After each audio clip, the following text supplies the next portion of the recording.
Chavales, otro viernes más con el Star Citizen Live. En este caso se titula NPC Capital Ship Combat.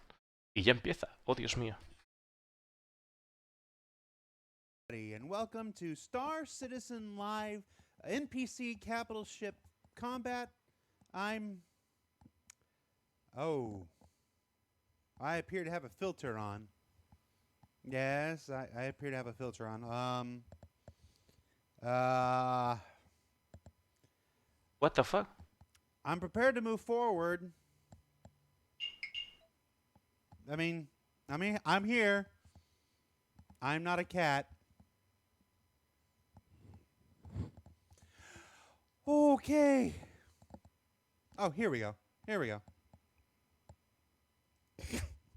Hello, everybody. Welcome to Star Citizen Live. We already did the intro. Tenía puesto un filtro...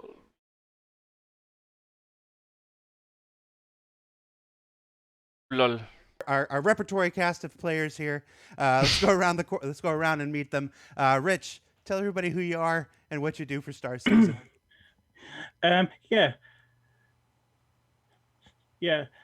So I'm Richard, and I'm the lead designer on the vehicle experience team.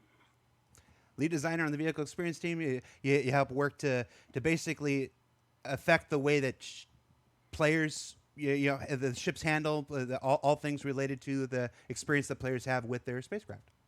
Yes. So basically, it's balance and feel, and just the way that things feel. Yeah, it's just the way that the player experiences the game and the ships. They're not tired. They're not tired of my antics, chat. They're just used to it. Luke, who are you and what do you do for Star Citizen? Hi, I'm Luke Presley. I am lead designer on Star Citizen Live. I always loved saying that bit. It's been Xeno Threat this time. That's why I'm on here this week. Whenever you say lead designer for Star Citizen Live, I always want to be like, this show? Yeah, exactly. This show? Diseñador líder del live. Senior designer en inteligencia artificial. Y este es diseñador líder, o sea, líder del equipo de experiencia vehicular, ¿ok? NPC controlled capital ships in multiple places for the long-awaited conclusion to the Arlington Bounty mission, as the naval response to people getting a 5-star crime rating in certain areas, and then of course with the currently underway Xenothreat dynamic event, which is raging right now on Persistent Universe servers. If you haven't had a chance to drop in, be sure you do that before it ends. So we've got a number of different situations where players can now combat NPC capital ships, be they the Idris or the Javelin. So we thought we'd take this hour out of the end of our week and discuss all the things that made that possible, answer some questions that backers had about the experiences that they've already had, and just hang around, chat, enjoy our Friday. Bueno, hablar sobre el tema de que los jugadores tienen la posibilidad de hacer el Xenothread y cómo se ha llegado a esto. Lo típico, que si queremos hacer alguna pregunta, lo podemos hacer a través de lo que es el Spectrum en su momento, o a través de ahora entre brackets a través de Twitch, ¿no? Con brackets question y la pregunta que queráis. Show. And then, of course, we put a thread up earlier this week where we collected questions on Spectrum and then took the ones that were voted up most. So we're going to start on those while the live ones come in. First question, a perennial one for every time capital ships show up. Why no interiors? Who wants to? ¿Por qué no hay interiores en las naves capitales? I'll take that one. I have a little snippet here from John Crew that I'll read, but I just want to say, because they weren't integral. They're not integral to this mission, and we are currently working on the tech to dynamically stream in these interiors. And as you can imagine, the interior of the Javelin is going to hurt your frames. So, for that reason, if nothing... Bueno, falta el cooling de las naves. Lo que están diciendo de que haya una solución dinámica para que se vaya cargando y descargando el tema del streaming. De las naves, de la retransmisión de las naves. Entonces dice que si cargarse ahora mismo todo el interior de una Javelin sería bastante dañino para nuestros FPS, nuestros frames por segundo, ¿no? Cognizant to hold certain visuals and content back because we want people to to experience that for themselves whenever these things do fully come online for players. All right, let's move on. What are the current loadouts for the three Idrises and Javelin? Do the Idrises differ, and are you happy with the loadouts as they are at present? Yeah. So basically, the three dresses are the same at the moment, but they obviously come with bespoke components because these are such large ships that they needed their own components and they've been tuned that way. I wouldn't say we're happy with the loadouts at the moment. They're still subject to change and balance changes. And we're basically looking at additions to the loadouts based on things we've identified during the combat. With the Xeno threat and just looking at how these ships are defending themselves. So there's a good possibility that they will change in the future. Están preguntando la equipación de las naves, si las tres hidres que salen en la fase 3 llevan lo mismo y bueno, está contestando de que sí, que llevan lo mismo y que todavía no están contentos con el loadout, que evidentemente pues llevan componentes capitales y todo el rollo, ¿no? Bueno, componentes capitales, componentes fuertes, no dicen componentes capitales porque realmente no hay estructura de la nave ahí y para eso pues tiene que estar... Pero bueno, se supone que sí, que son componentes fuertes y demás. Stop it. Let's see. How do capital ships decide what weapon to shoot at what target? Oh, yeah, I'll take this one. So, a capital ship's like cruise targeting priority takes in two factors. It's like the size and the potential threat of their opposing entity. So, for example, we know that the Smooth. No, I switched cameras. They couldn't see me running to turn my phone off. You weren't supposed to acknowledge. So yeah, for example, the Idris railgun is a bit of a devastating piece of equipment. Se ha dejado el teléfono encendido y estaba demasiado lejos para alcanzarlo y ha ido a apagarlo ahora haciendo un cambio de cámara. That's where we have the turret gunners take in consideration the smaller entities like fighters, but then they would prioritize a torpedo or a missile and focus their target towards that because that's actually a higher threat to damage me more than a smaller fighter. Is it possible for I've been watching folks, play these encounters for a couple weeks now, and is it possible to overwhelm the targeting? It seems like sometimes the targeting is like doing pretty good, and it's really rewarding to watch them, shoot down the torpedoes and everything. Yeah. And then other times it seems like there are enough people around and enough people doing crazy things, enough people doing, bombing runs or diving runs with their prospectors using the mining lasers. It's like that it seems like the AI might be flummoxed. Is that am I? Yeah, that's the thing. Am I projecting, or is that a real thing? It's a real thing at the moment because we've not balanced every single potential threat. Like we're not taking a prospector into consideration at all for a big naval battle, but that's one thing we're working on. Yeah. No, it's Bueno, con respecto a la batalla, que se ve gente haciendo cosas locas o incluso yendo con prospector y tal, y que dice que ahora mismo pues no está balanceado lo que es el aspecto de la batalla en sí, sino que solo ciertas cosas y que todavía queda trabajo por hacer en cuanto se refiere a una batalla naval masiva, ¿no? Real popular question. Is it supposed to be this easy to kill an Idris? How do you balance? ¿Debería ser así de fácil el reventar a una Idris? Time with this one, Rich. Yeah, so it has been really tricky balancing this because it isn't just the number of ships, it's the type of ships as well that people bring, and it's also the way they use their ships, the tactics they use, the timings they use. There's so many variables, and it comes down to how well they can defend themselves as well. So we did have a really good idea of the baseline strengths of these big ships, and we feel we've kind of hit roughly in the right place for the baseline strength, but we don't feel they're fully able to defend themselves yet. And there's lots of factors involved with that, but we are kind of working on this, and we're basically looking back at how players have attacked these big ships, and we're learning weaknesses that these ships have. There's certain times when the players can outgun the turrets, and it's basically because the ship can't keep up with the movement and the turrets can't keep up, and they're able to find a hole where they can't get shot, and they can move in that, and it's really hard for those big ships to react to that. So we're looking at its weaknesses, and we're looking at how well the big ships can defend against torpedoes, because that's what does the real damage to these ships is the torpedoes. And that, so we do see sometimes where these big ships can use countermeasures really effectively.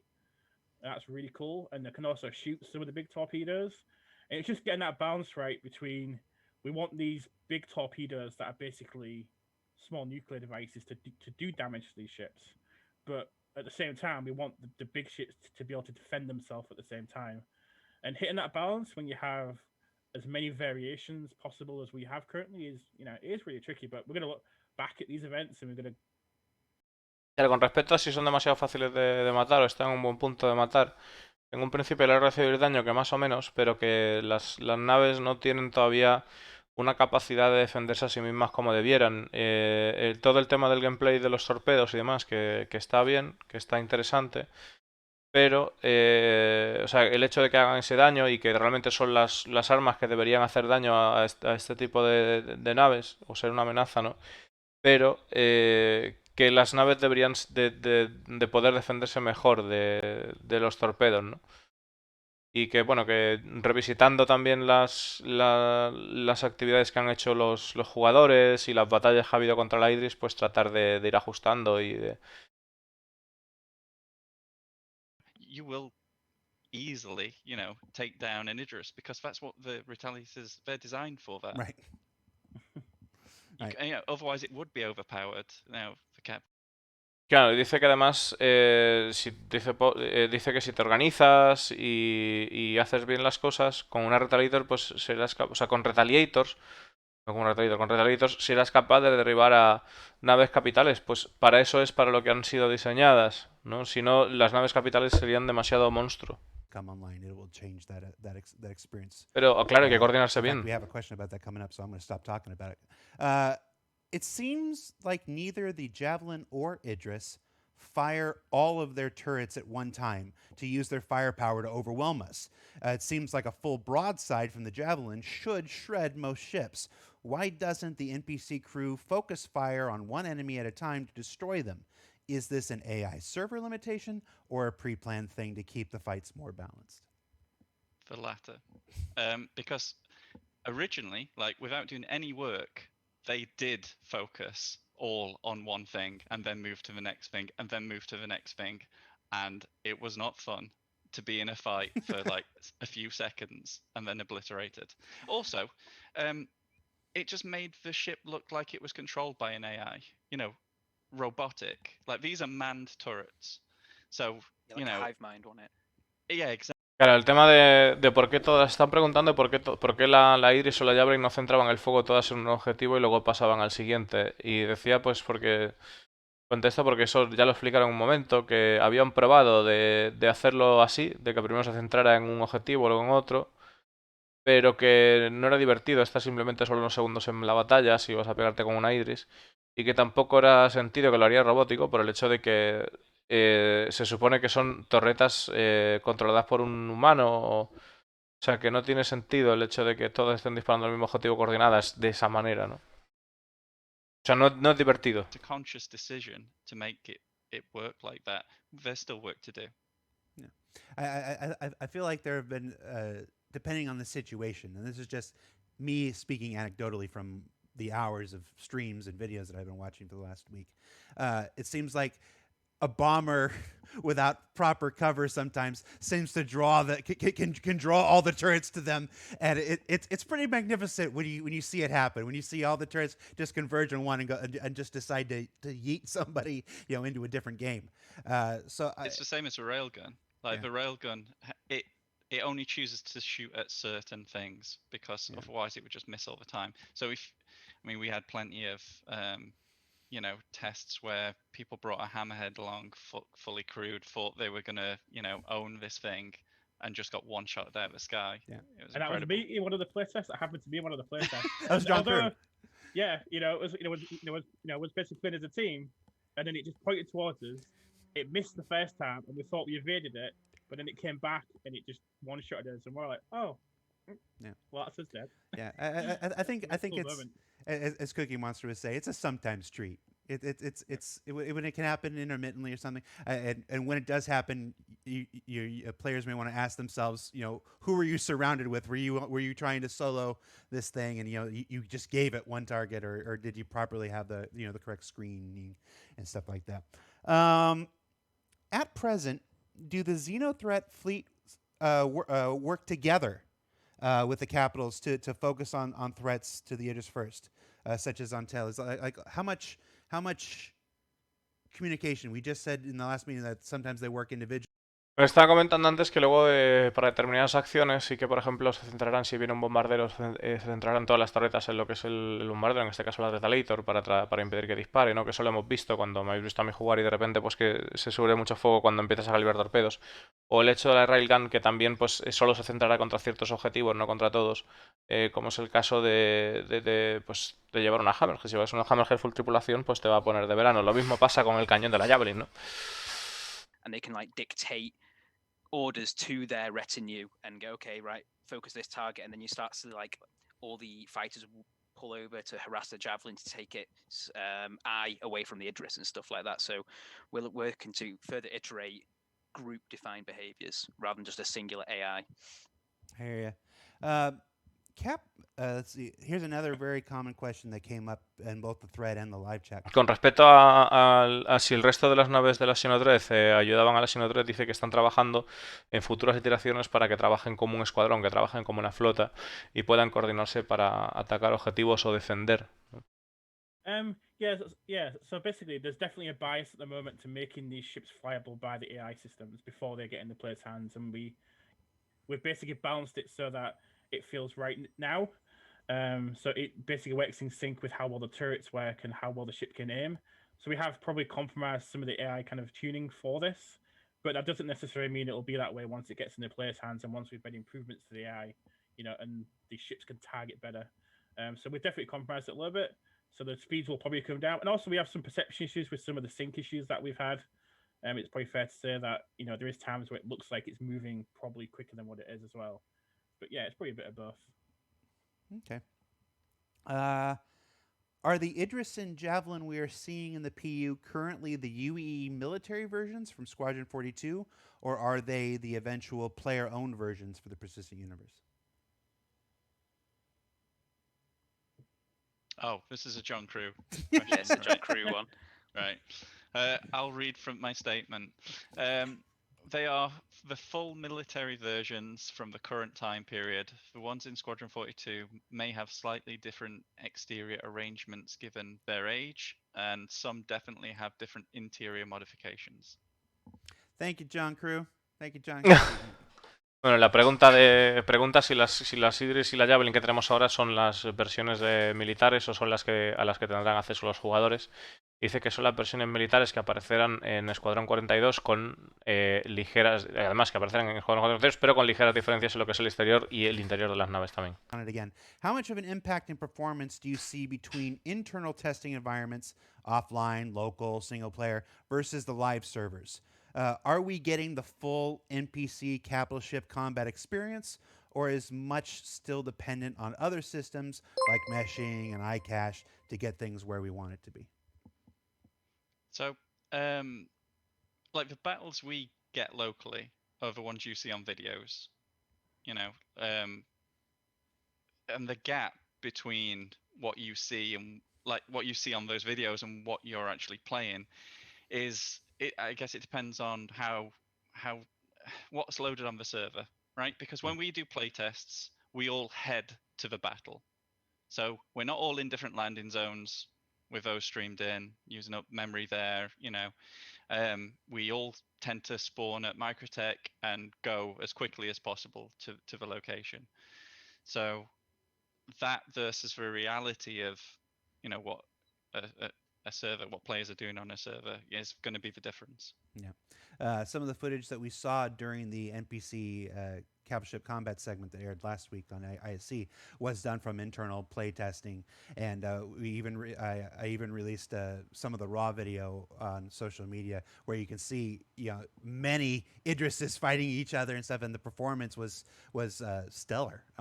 quite honestly, it was a good example of where we're trying to be with all of the work that we're doing behind the scenes on the platform and networking and iCache and all that stuff. So that is certainly the target. Dice que bueno, en el vídeo que mostraron sobre la presentación, bueno, está comentando sobre si el evento que hemos visto es cómo debería ser un evento contra unas naves capitales. Probablemente es un evento disminuido debido al rendimiento de los servidores. Y está comentando que bueno, que los servidores pues van como van. Y que pues no es lo mismo estar en diferentes zonas de aterrizaje y tal. Pero sí comentaba discolando una cosa interesante, que es que en el tráiler de presentación que vimos de la Sino 3, que hay un montón de Idris y un montón de, en definitiva, naves capitales dándose de hostias, que eso es a donde quieren llegar, y eso es un test que hicieron a nivel interno aprovechando todo el tema de lo que es el iCache y demás tecnologías que están implementando. Pepinote, hype arriba. So basically, as things get better and we understand the problems and we're able to improve some of the frame rate on the server, we'll basically be able to move back to where our original goal was as we go. But there's always compromise with that, and as Luke said, it just kind of vary as well where people are on the server and stuff like that. So we've got lots of server, kind of things to deal with where it creates a lot of variance in the testing, and that does make the balance tricky, because it does make it hard sometimes to understand where the balance currently is. But we're always aiming for where it should be, and then we kind of bring it back to make sure it's delivering the best experience at that time. Yeah. This next question is I think this is a John Crew question. While fighting the Idris, there are many support ships helping it. They can sometimes have very strange behavior. They don't say what the strange behavior is, but I've seen some of it. Is it normal that these support ships are able to change direction randomly and start spinning around? I think we probably know the answer. I could jump on this one, but yeah, it's definitely not I've normal got the behavior. quote from John here. No. Bueno, estaban comentando el tema de que las naves vayan a saltos y vayan petardeando un poco, hagan giros en plan a lo loco, las naves que acompañan a las Idris y demás. Si eso es normal, y definitivamente no. Eso pues ya me han hablado más de una vez que tienen problemas de, bueno, pues depende del rendimiento del servidor y de otras muchas cosas, ¿no? Y que todavía no se termina el juego. Intelligence of the NPC crew where we want it to be? I'll take this one. So, yeah, not at the moment, but what we've got now is a great foundation to build upon. And as we're going at the moment, el tema del comportamiento, la inteligencia artificial es donde queremos estar en el juego. Dicen no por el momento, pero hay una buena base para poder moverse a partir de ahí. Working on an implementation system of traits, so we can apply specific traits to specific actors and AI, and this would essentially affect specific values in their behavior. So, like, no crew member will be the same in a combat scenario or in a non-combat scenario. Gotcha. I like how you're like, I'll take that one as the AI design. Hay una cosa que me llama la atención porque dice que han aplicado como una especie de traits, que le llama traits, algo así, que va a hacer que los miembros de la tripulación, de una tripulación, no sean iguales los unos a los otros o tengan comportamientos diferentes tanto fuera de combate como en combate. Interesante. In developing capital ship gameplay, should we be able to push ships around like we do, and should ramming be an effective topic? Or a tactic, rather. So there's nothing we can do to stop players from flying where they want to go, and if there's a ship in the way, there's nothing we can do to stop that from happening. But we can improve what happens when that collision occurs, and it's how the physics distribute the damage. So that'll come with improved damage modeling, and also the way that servers resolve collisions like that, because these are massive ships colliding with each other, and it's a lot of force, which. It's massive. So there's a lot to calculate when that happens. So there's nothing we could do to stop it, but we will be improving the collisions. And also what happens to you when you do it. So if you choose to ram, it's basically what happens to you as well. Right. So. I have expected to see like Test Squadron with a flock of Auroras trying to push, trying to push Idris's. Along the way. We saw some things like that during Fleet Week. As a follow-up, should capital ship... Tema de las colisiones, que las irán mejorando, ya está, resumidas. Of their own. Could there be a situation where an Idris pilot or a Javelin pilot just decides to take out as many people as they can when they know they're going down? Definitely, that's the thing. With some like the trait stuff I hinted on earlier, you might have a reckless pilot, and they go, okay, right. I'm a sitting duck, or I'm going to die, so I might as well go out in a blaze of glory. I wish to see that NPC, that NPC AI. Let's see. Let's look through the live chat here. Dice el tema de la posibilidad de los NPCs que si están a punto de morir, pues que directamente intentan llevarse a todos los objetivos por delante que puedan. Y dice que, bueno, podría ser una posibilidad de comportamiento de NPCs que sean imprudentes o que vayan en plan temerario, ¿no? Temerario en caso de que pues ya no les quede de otra, pues que intenten llevarse a todos los objetivos por delante. Puede ser una opción interesante para el futuro. Missions you do over and over, but like them appearing in the mission, support, or you know, in distress, those kind of things. Yeah, I think you'll be seeing more of those. Okay. Let's see. What is the range on size 7 weapons, on the size 7 weapons of the Javelin? And why do they not seem to fire as much compared to the size 4 weapons that are on top of them? Yeah, sure. So this basically comes down to the speed at which they basically move. So we've got the size 4s on top, and the size 7 at the bottom, and the size 4s move much quicker, so they can track targets much easier. So they're choosing to fire at that point. It's more difficult for the size 7s to do that. So that's kind of why you're seeing the size 7s probably not fire as much, but that's something we are working on with the AI as well, to be more selective about what they target and when they fire. So, you know, in the future, they will be firing more at the targets that those weapons are specifically aimed to fire at as well. You know, so the size 4 are more defense against light fighters, whereas the size 7s are more defense against larger ships. So it's a case of picking those right ships. That's something we don't quite have right yet. I know. Interesting question from the... Putada que no he respondido porque le han hecho la pregunta de a qué distancia pueden disparar las armas de tamaño 7 de la Javelin y no han querido contestar. Bueno, no han querido contestar, se han olvidado de contestar ese dato en concreto. Y simplemente han definido pues el comportamiento de que las armas que tienen tamaño 4, la Gatling de arriba, pues son para cazas ligeros o, bueno, pues sí, también hemos visto como torpedos en otras explicaciones. Y que las armas que tienen tamaño 7 montadas, que son los laterales de la Javelin, pues serían para naves más grandes, ¿no? Una pena que no hayan dicho la distancia porque es una pregunta ya creo encubierta para saber a qué distancia va a disparar la Perseus. Any in-atmosphere capital ship battles in the future? Have we considered it? That's a tricky yes, one. I'd have thought so, right? I mean, why not? It'd look amazing. You know, seeing the you know, smoldering wrecks tumbling to the ground. It's always better than them just floating there. Yeah. I imagine so, but Rich, are they happy to fly in atmosphere? So they're happy to fly in atmosphere. They may have some difficulty in the larger planets with a much more dense atmosphere. But they'll have to switch to VTOL mode, you know, to do that. And the ship does have VTOL mode, so it can do that, but it won't obviously be able to move as much, so it'll be much more vulnerable to the ships that can outmaneuver it, you know, in atmosphere. So it definitely changes the dynamic if it happened. Yeah.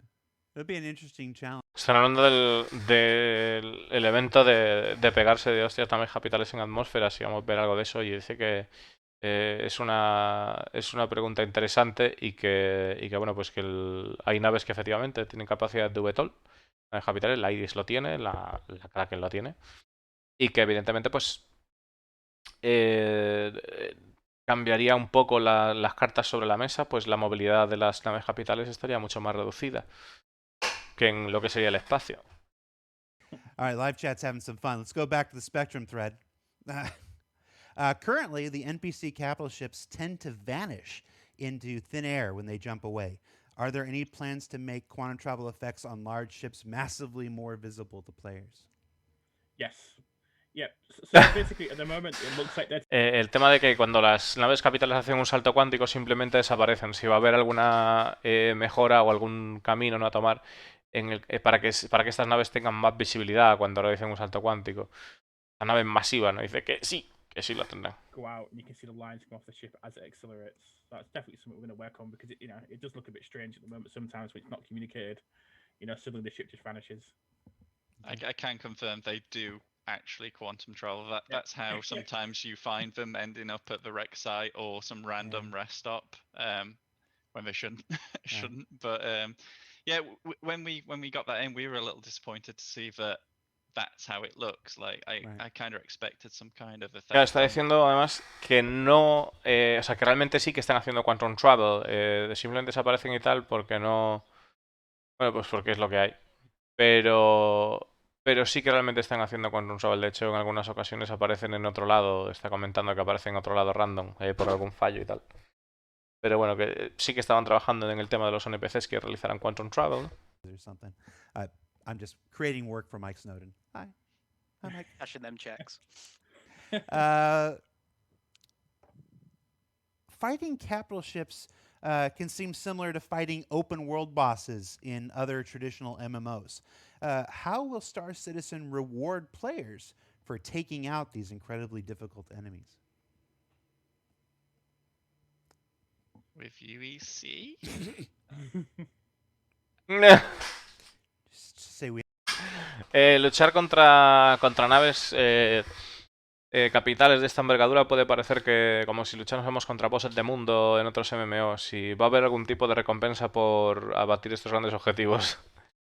Y contesta con UECs, con créditos. I mean, yeah. I mean, obviously scavenging from Oportunidades de chatarreo, de...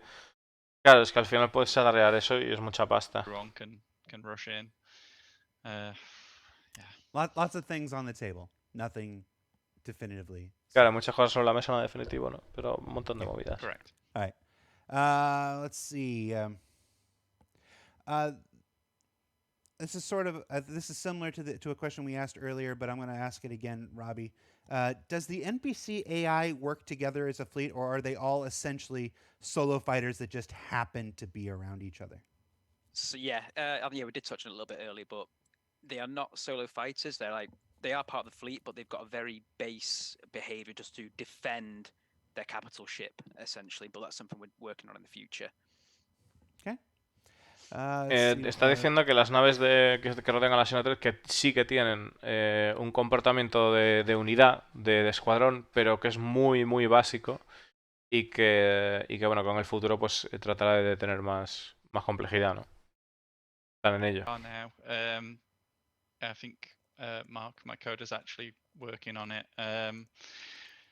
It's obviously difficult to know if it's really accidental.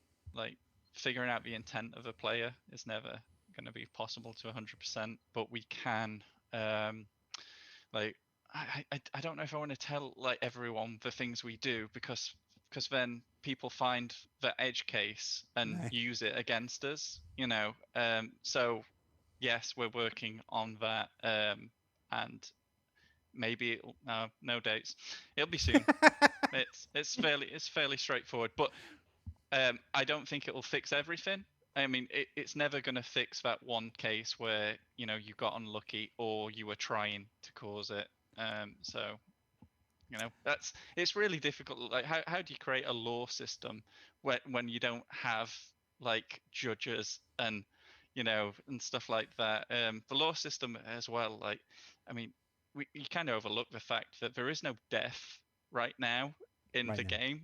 So like you said, the law system can only kind of cope with what you know. If someone smashes into you, well, they're dead, but oh no, they've respawned and they're coming back. You know, it's difficult to make a law system for a world that doesn't exist, right? Yet. I mean, The situations one that of the- will be fixed in yes. future. The challenge of running a live environment in the middle of our game Yeah. development. Also, according to chat, there will be an organization dedicated to the Judge Advocate General within the next hour. Looking at chat, and then a whole set of people role playing as judges. I can already see it happening in the chat right now. So, I am the law. There's a bunch of Bueno, están hablando del tema de la ley, el tema de los criminales y demás, y nada, que de momento el tema de la criminalidad es un poco floja en el sentido de que ni siquiera está implementada la muerte en el juego. Entonces, claro, si te haces una acción de ese tipo y te mueres, como sabemos que va a pasar en el futuro, pues que eso va a cambiar las reglas. Entonces, hacer las leyes sin que todavía esté eso, que pues es muy difícil hacer un mundo justo en ese sentido, ¿no? Todavía.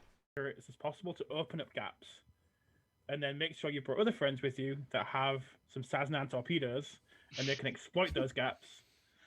And good luck. All right. Be my advice. I'd say use up the ship's countermeasures with cheap missiles. That is Like a tactic we've fire all seen. your Yeah. cheap missiles Yeah. off at it, because it has fight. But this is the thing about this game: like for designers is a real headache, but for players is quite interesting. Like they do have finite everything, so they will run out of ballistics, or they will, and that might end up looking like a bug, but actually, you know, it's real. It's realistic. So they will run out of countermeasures if you fire enough cheap missiles at them, and then just save your size 9s for later when they've stopped popping those. Okay. What you got, Robbie? Yeah, I was going to echo the exact same thing, but try and stay on the rear of the Idris and not get near that railgun. Or take the railgun off.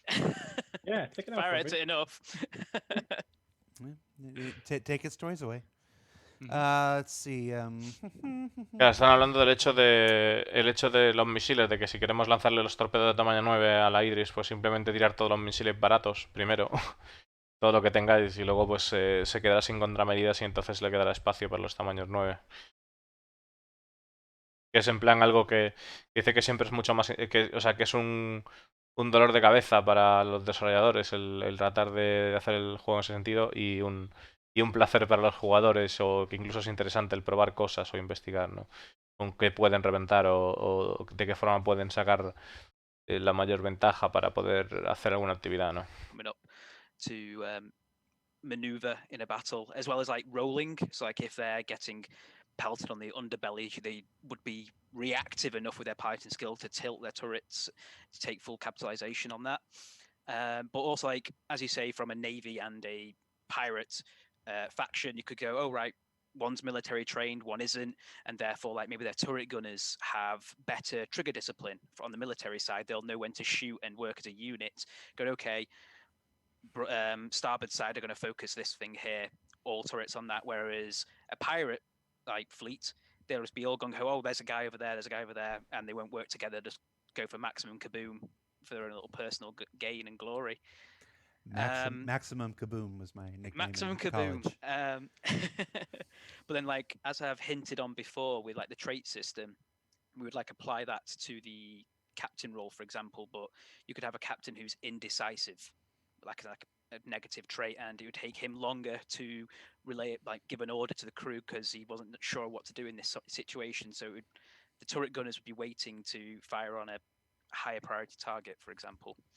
It's an interesting challenge that exists in AI for all games. It's the difference between making an AI that is just S tier and always hits their targets and always knows when to shoot and when not, and it's just this perfect Terminator killing machine. Yeah. And then wanting to have AI that are, for lack of a better term, me, and just bad and terrible and don't really know what they're doing in a game. Exactly. It's like sometimes perfect AI isn't fun AI, and it's that balance, of course, when trying to give the best experience. I do. Let's see, what else?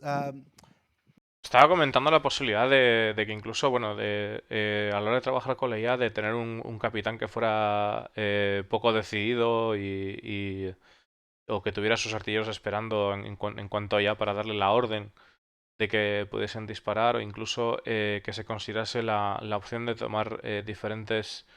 O sea, de que el comportamiento de lo que es los piratas o el comportamiento de lo que sea la IA militar sea distinta, pues la estructura pues es más organizada, y tiene un entrenamiento militar detrás, que tratan de hacer en el juego lo que sería una IA mucho más allá de lo que es, mucho más allá de lo que sería pues una IA de rango S que reviente todo, que sea un Terminator, y que bueno, pues que trate de simular un comportamiento real, o sea, que en definitiva sea divertida, ¿no? La verdad es que lo del tema de la IA del capitán que pueda decir o tenga capacidad de decisión sobre el resto de la demás IA me parece curioso, o sea, mola el rollo. Just to fire at the javelin. So it has to keep its nose on the javelin. It has to stay out of the range of the javelin and the security station. So if it's that, then that's probably why. Otherwise, they're told to, like in phase 3 and in all the other missions, they're told to move freely. So it can be quite like difficult to perceive it moving because it moves so slow compared with you. But they do move. Like if you were to track it, through that gas cloud, I've seen it passing through into the depths to the murk of it and coming out the other side of the gas cloud. So, and those things are huge, those gas clouds. So they don't hang about. Right. There have been some moments I've watched where it seems like they just can't quite find the javelin. Sometimes it seems to be just like swimming around like a shark looking for something to find. But when it does, it's really cool.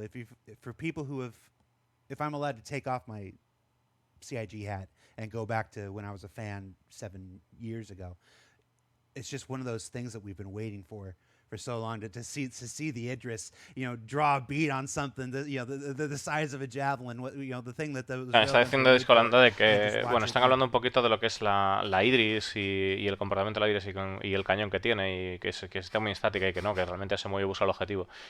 Y de que dice Discolanda de que si tuviera que sacarse el sombrero de Zig, ¿no? Y volver a ser un fan como era hace 7 años, que realmente pues era uno de los momentos que más estaría esperando, ¿no? Es el ver el cómo la Idris encaraba un objetivo de las dimensiones de una Javelin y ver todo el espectáculo. La verdad es que es impresionante cuando le mete el zambombazo del railgun y ver todas las explosiones y demás, aunque no estén terminadas, aún así la experiencia es increíble, ¿no?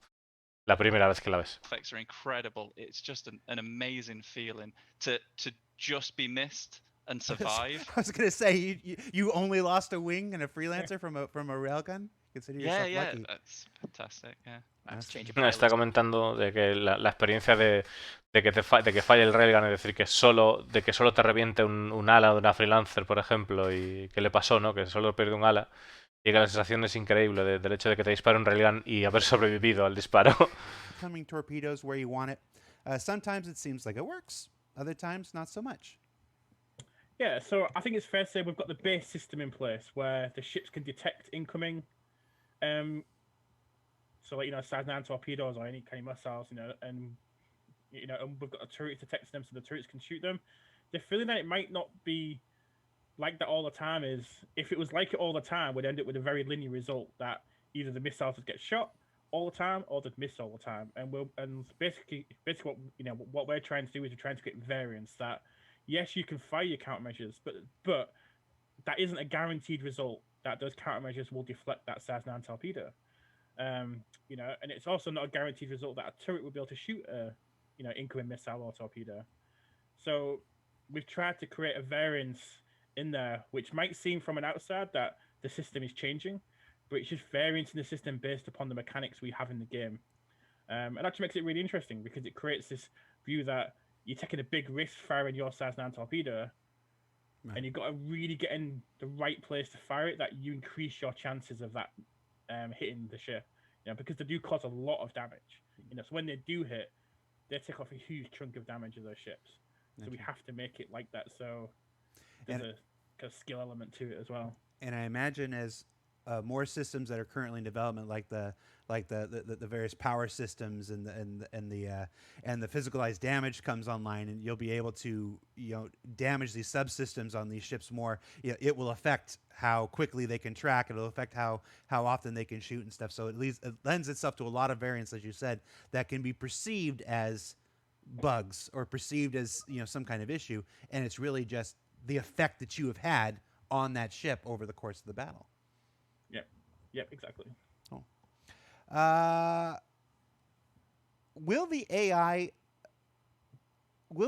eventually fly more cinematically in the future as opposed to the mathematically perfect angle? Bueno, estaba comentando el tema de todos los torpedos, de que ya han hablado en su momento y demás, de que realmente pues al final pues tú cuando lanzas un torpedo y lanzas contramedidas, o sea, y se lanzan contramedidas, pues puede que las contramedidas no consigan siempre acertar, no consigan siempre fallar, o sea, no consigan siempre ser efectivas, y que bueno, que simplemente pues el hecho de que cuando te impacta un torpedo, que sabemos que han modificado o balanceado para que realmente cuando te impacte te haga un daño demencial, ¿no?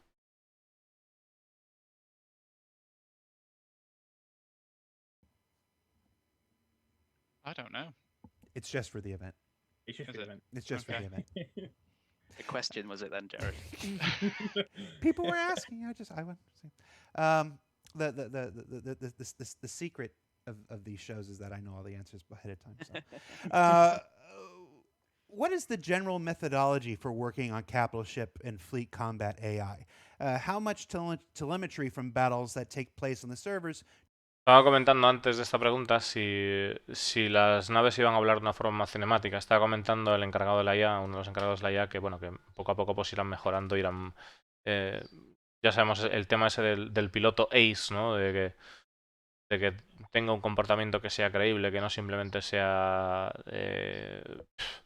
pues una NPC sobredopada, ¿no? Que parezca algo creíble, tenga maniobras diferentes y todo ese tipo de cosas, ¿no? So we can, okay, yeah, drop the Navy here, drop the Zenith threat here, or whichever fleet here they're going to go against, and see how they duke it out and record the results. So what do you use mostly for feedback? How are you collecting data then? On this, we used QA and playtests, and I made a series of a questionnaire, and kind of watch the videos back. We spotted the elements that were causing frustration, or like they didn't score well on the. Están diciendo del tema de qué tipo de telemetría utilizan o qué tipo de referencias utilizan para poder ajustar las batallas o poder obtener información para las batallas de naves capitales. Se dice que miran vídeos o miran información o miran gameplays que se han hecho para tratar de que no sea demasiado sencillo de matar o tratar de... O sea, van probando, digamos, hasta que consiga un resultado adecuado, ¿no?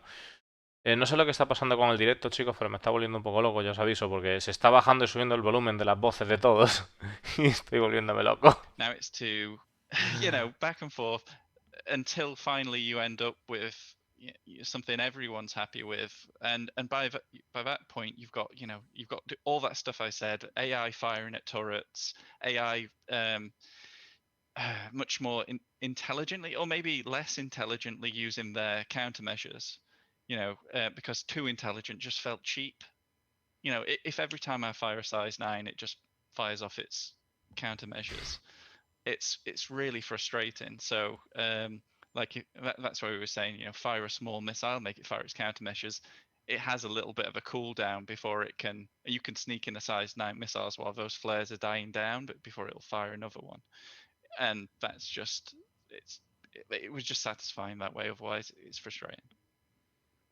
And I know, besides the internal QA and stuff, I know that you're a prolific, maybe not prolific, but you're a continual watcher of streams and stuff like that. I've seen you in various Twitch streams, watching, how these events, actually play out, in the players' hands after Prisons came out. It seemed like every stream I went to, there was Luke Presley, watching and getting that raw feedback directly from our players. And if you didn't see me, I was lurking. Yeah.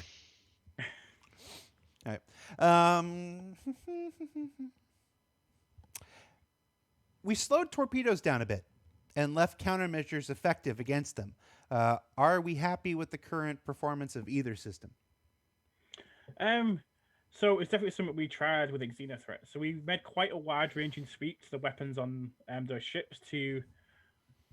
Basically, it's slow and powerful, and so with these big ships, you have these kind of slower projectiles, but they're much more powerful.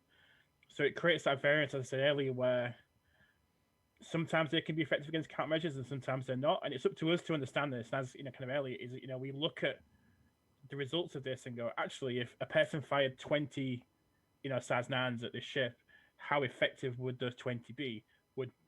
Is it split 50-50 down the middle consistently? Does it vary between 5 and 15?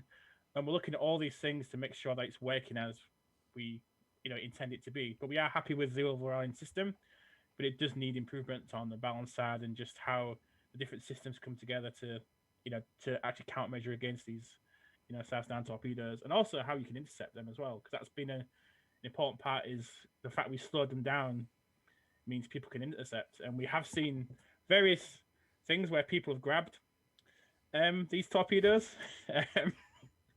as well. So, there's been lots of interesting gameplay coming from that. So basically, you're just blaming the active feature team then? No. I'm just kidding. I'm just trying to cause shit.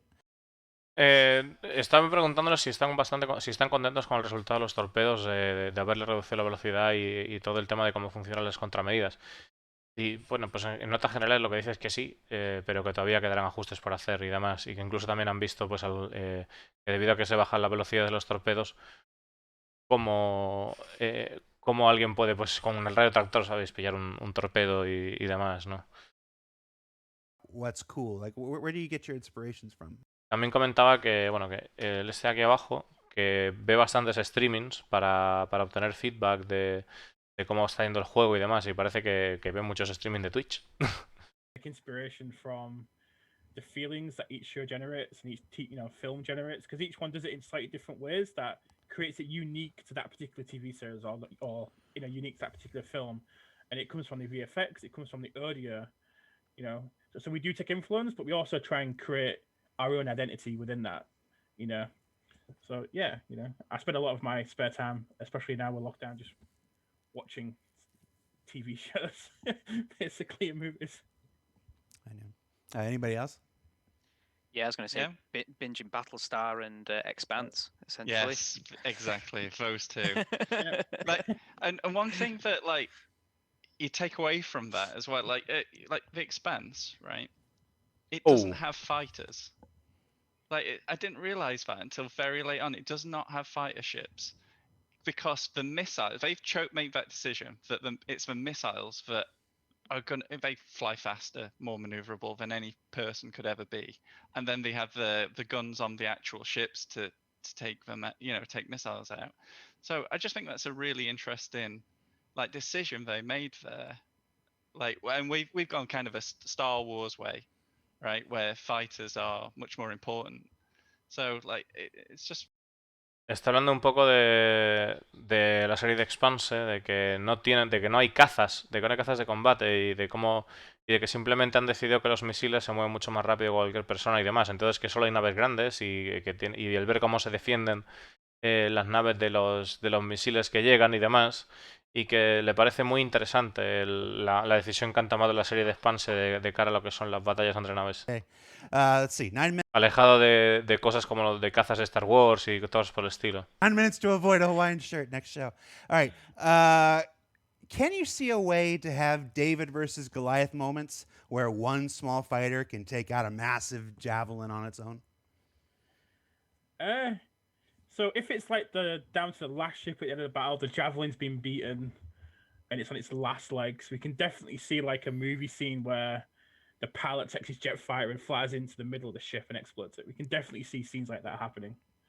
Yeah, but it's very unlikely you'll be able to take like an Aurora and take a javelin on. It's just not going to happen. One-on-one. Yeah, unlikely does not mean impossible. yes, I said unlikely. There's a video on Reddit right now though of just someone flying straight into the railgun of Idris and taking it out. So while he didn't win the battle, he's definitely done more than he. Están hablando de la posibilidad de hacer la mítica imagen de Independence Day de ir con una nave y que con una nave se carguen a la nave capital, a la Idris o a la Javelin, ¿no? Están diciendo de que definitivamente eso con una Aurora no, o sea, que no va a pasar. Pero sí, pero está comentando, ¿no?, el hecho de que sí ha aparecido una persona pues estampándose contra un railgun y reventando el railgun, deshabilitándolo, que sí que es cierto que bueno, que no ha ganado la batalla, pero ha conseguido joder el railgun, pero bueno. Of influences, we want that anime. Cuando estén los blindajes implementados no creo que suceda, la verdad. Oh, John Crew to the rescue. So capital ships using their missiles and torpedoes is one of the next improvements we want to make for capital ships, alongside using missile-based turrets to defend against more agile close-in ships. Thank you, John. I hope that made sense, because those were just words to me. Está diciendo Juan Tripulación, bueno, John Crew, que una de las implementaciones que van a tener las naves capitales van a ser torretas con misiles y pues un nuevo comportamiento para torpedos y misiles que además ayuden a defender a cazas o naves más ágiles que vuelen cerca de la nave. Balance, right? So it basically comes down to we want these ships to be feared. We want these are massive ships with massive artillery, massive access to weapons, but it comes down to the balance. And it comes down to the other ships in the game. So and basically, as Luke said earlier, we've got the Eclipse, we've got the Retaliator, and these ships are designed to bring down those ships. And it's how we strike the right balance down between this big ship and these other kind of smaller ships, but with much more powerful weapons. And it's just how those things come together will define how dominant the capital ships are in the game. Yeah, and they're expensive, and they take a long time to get back and repair. So if you think you've got carte blanche to just roam around being a bully, or you think you're going to take out every pirate, you're not, because like there are systems in place that will prevent that too. If you start becoming like too famous or too infamous, then we can create systems that send bounty hunters after you. I'm sure there will be players out there, player bounty hunters, player assassins, whose sole role is to take out capital ships. So and the stations are going to have I'm sure we'll see station mounted railguns and stuff like that in the future. You won't just be able to waltz in anywhere and just because you've got a big ship, right?